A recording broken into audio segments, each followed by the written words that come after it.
On Monday, some workers contracted by the Atlas Group put down their tools, whilst others say they are leaving the job.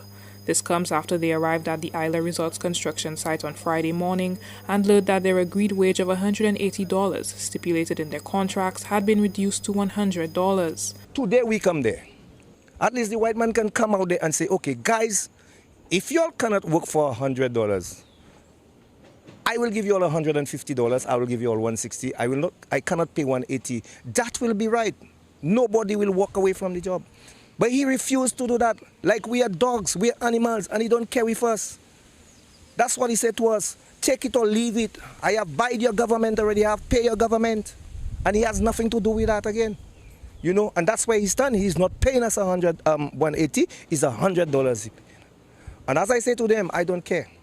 They can fire me. I know my right. I'm a St Lucians, and I'll stand for my right. I will not let no investor come to St Lucia and disrespect my tradesmen, our workers in St Lucia. No. I live in my home, and work is at 8 o'clock to 5 o'clock. And then reach late, sometimes they fire you. If you reach like 8:30, they say you could at work. And for 180, now the laborers are supposed to be at least 120. Because everything check up. And then from 180 to $100, I find that's not good. A former employee spoke with Newsworld about the conditions under which workers were made to operate. According to her, employees were expected to work without a single day off. Those who attempted to take time off were threatened with termination. If you go to the office and you say anything about maybe you got short paid or something, so they would create a problem, and the first thing that would come out of their mouth, the government is on our side.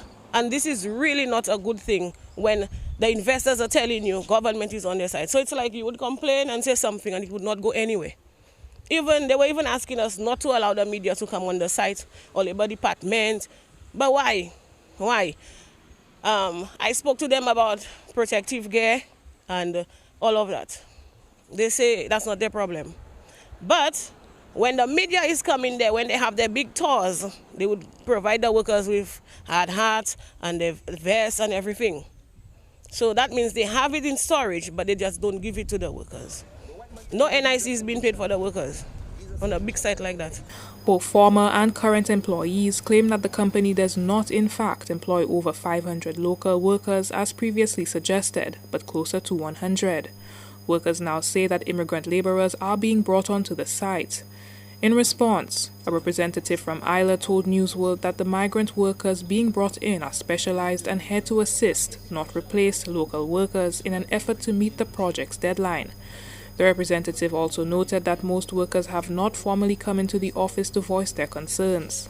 However, when questioned about discrepancies in contract payments, specifically why workers are now being paid $100 instead of $180 outlined in their contracts, the representative was unable to provide an explanation. At Monday's pre-cabinet presser, Tourism Minister Dr. Ernest Hilaire also cited ongoing issues with the quality of construction work delivered by some local laborers. The developer has been one of the most accommodating persons that have ever done a project in St. Lucia, and he virtually employed just as many people that came looking for employment. And when you do come to state your employment, you are required to state what your skills are. So persons registered as masons, carpenters, different levels of specialization, and they were paid a rate in accordance with what they registered as.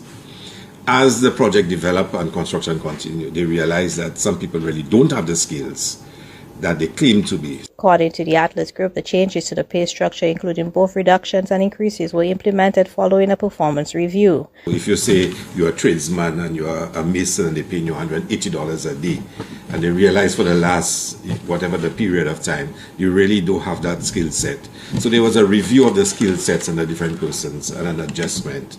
If you really was not a carpenter or a tradesman like you said you were, the point was, look, we have to adjust your pay, and you're prepared to go through a training program to make sure you upskill, and then for you to get the rightful pay. So some persons who were below actually got increases in pay, and some persons who really were not delivering they were told they had to go back to their skills level. The developer stated that the reviews were necessary to ensure that construction work meets the luxury standards expected of island resorts. If there's one thing I must tell you that the developer really puts emphasis on is training of persons, imparting new technologies in construction for our local people. So for example, when we visited there recently, when we saw how long it took our local contractors, say, to pour concrete compared to their own competencies they have, is a vast difference, because our people now have to be exposed to new techniques of doing things. These are people who are accustomed to building multi-story buildings in short periods of time. They know a lot of the new work techniques, ways of organizing work to be a lot more efficient. Dr. Hilaire has also categorically denied allegations that local workers will be replaced by laborers from India. The Indian workers, I know that they mention as specialized people because they're now going into the final stages of setting up the wellness center, which requires specialized work in terms of setting it up, the furnitures, the fittings, the equipment, whatnot. They require specialist workers that can do certain things. And I know they made a request for some workers, not many. I think it is in the teens. I can't remember the exact amount, but not many, that they will need specialist people to come in to set up that, because we don't have those competencies in St. Lucia. Just before we came on the air, an individual claiming to be an employee of this project, at this project site, Atlas Group, he gave his account of events, and he also requested an apology from the Investment and Tourism Minister, Dr. Ernest Hilaire. I want to debunk Ernest Hilaire today as a worker and as a tradesman in Manpanage, in the hotel in Rodney Bay. Last night I listened to Ernest Hilaire and the news team, and I will say to you, everything Ernest Hilaire said on the news was lies. It is 7 to 8 months we on a project working. The owner of the company or the hotel has no problem with us working. We're working in 3 buildings, A, B, and C, which they call the wellness resort or the wellness center, whatever it is. We took these buildings from scratch, Timothy. And if you had come there when we start working on them building, you would understand what I'm saying. And today, for we to listen to our minister, a politician, a minister of government, downgrading tradesman in St. Lucia like that, I do not understand. And when people say things towards him and say about him, now I can concur with the people of St. Lucia. Because you cannot tell me that. You are saying to St. Lucians that we didn't meet the requirement. We are not skillsmen. That's what you are saying. We take them building from scratch. Ernest Hilaire, we took it from scratch and bring it up there, make it look like something, and it looking like new buildings. It looks like new buildings, you know. The white guys up there, some call themselves civil engineering. None of them didn't know what to do with the building. Myself and Q have rejected many drawings from these white people. When they send it to you, when you go and measure, you're not getting the accurate. It's not good, it's not corresponding. We had to put these things aside and do the necessary thing, the things that we know how to do, and that will make it look the best. And that when we do it and they view it, all of them saying good work, they never say we do bad work for them. Every day. Thank you, Godfrey. Thank you, Mr. Q. Thank you, James. Thank you, Q. Thank you, Owen. Thank you to all the masons and the carpenters. What we did up there for these guys, every time they pass in the afternoon, that's what they do. And that's what they say. And you, Ernest Hilaire, going on television and say we didn't meet the obligation of the company, and they reviewing That is not true. That's blatant lies. The company is not reviewing any works. Ernest Hilaire, what you say to the people of St. Lucia, that's lies. Because they're not reviewing any work. Because the free building finished already. And the free building is up to standard. We make it look so. We change the entire design of the building and make it look. Things they didn't know to buy, things they didn't know how to do and what to do. When they didn't know nothing, we do it. You know, we had them to change everything, what they wanted to do, and it was looking nasty. From the ceiling, from the bathroom, from the tiling, from everything, is we that sit down and we discuss and we say we're changing. When we call them, they agree with us, Ernest Hilaire, and they work it out with us. Yazdan is there. He's a civil engineer from Turkey.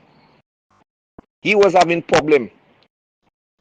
And he was the only one that could understand us, not even Abbas. That's the site manager, Mr. Hilaire.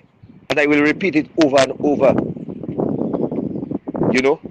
And you come in and tell people of St. Lucia, you come in and downgrade St. Lucian skills workers, tradesmen, carpenters and shop and masonry. You come in and say that to them. That's why they cut in. You don't even know why they cut in the money. The gentleman never called us in any meeting, discuss nothing with us. The gentleman just come, leave his home Thursday night, call the guy. Not even Abbas don't know why. Not even Yaz don't know why. None of the guys know why. The only explanation the man give to his fellow white man, that he has a 10-year project. He do not have a 4-year project. He cannot afford to pay from 180 to 190. He can only give 100. And then we say no to that. That's your business. You come to St. Lucia to invest. The price of St. Lucians belongs to the price of St. Lucian. The price of a tradesman in St. Lucia is from 180 to 200. A laborer is supposed to get $120 in St. Lucia. And we stand by that. You know, you come in and tell us in our country that you cannot pay us 180, and you demand me that, you know, as you are dictator, telling us to take it, or if we don't want it, get out of your sight. And you, Ernest Hilaire, will come and talk shit and news and say that we couldn't meet the demands of the company, which is a lie. Ernest Hilaire, look at me in my eye. And look at St. Lucian in the eye and repeat that. And I want you to come and apologize to us, you know. I need you to come and apologize to the trade man, the carpenters and mason in St. Lucia. You need to come and do that. A worker on the Isla Resort site reacting to comments made by Dr. Ernest Hilaire yesterday during the pre-cabinet press briefing in light of them downing their tools on that project from last Friday. If you are a company and you have engineers on that site, you're building a hotel, and you hire workers, you hire contractors, you must have supervisors there to see the work being done proper. Now, if you do not have anybody standing up and watching what the mason or the carpenter doing, how can you drop them? Because you never be there. You are never there to see. You should be standing up by them and say, hey, what you're doing there is wrong. Then they will know they're doing something wrong. But when you don't do that, and it's not as the work done for you to say that they didn't do it properly. Because I come there as a mason. I'm a mason. I've been working everywhere as a contractor, young contractor, subcontract, and I have never done shit for people. I tried my best to do good work, right? And if I see a bad work, I will tell you do bad work. In response to inquiries from Newsworld, Isla Resort said it recently completed thorough performance reviews to ensure its construction meets luxury standards. The company reported that 99% of its 530 workers met these standards, while 6 individuals needed a reassessment of their roles. Isla says following the review, it implemented targeted training programs and changed pay structures to reflect each worker's skills and contributions better. As a result, some workers had their salaries adjusted based on their performance. The company also noted that several team members received pay raises in recognition of their exceptional skills and commitment to the brand standards.